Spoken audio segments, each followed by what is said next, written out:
లక్ష్మీదేవి కల్లోకి వచ్చినా లక్కపెడత కల్లోకి వచ్చినా జరిగేది ఏమీ లేదండి. ఈ అజ్ఞానం వదిలిపెట్టండి. దుస్వప్నాలు సుస్వప్నాలు గంటల పంచాంగంలో ఉంటాయి, ఇవన్నీ చూడకూడదండి, బుర్రపాడైపోతుంది.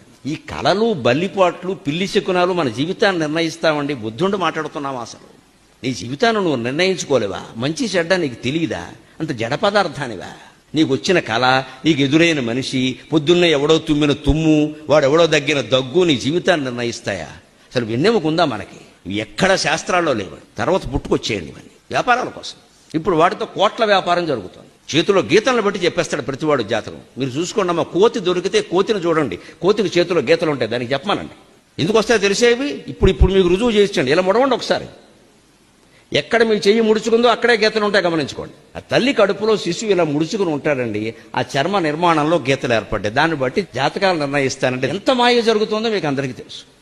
ఇక్కడ గుర్తులను బట్టి పిల్లలు ఉంటారట. ఈ గుర్తులను బట్టే ఇంకోటి గట్టిగా గెలుకుంటే ఇంకోటి పడతాడు. ఇప్పుడు 60 ఏళ్ళకి చెప్పేవాడు చెబుతాడమ్మా వాడికి డబ్బులు కావాలి, మనం పిచ్చి వదవలం కావాలి. మనకి బుర్ర లేదా? పూర్వకాలం వాళ్ళు నమ్మితే లేదండి. నేను బాధతో ఎందుకు చెబుతున్నానంటే 25 ఏళ్ల పిల్లలు వీటిని నమ్ముతారండి. దేశం ఏమైపోవాలి?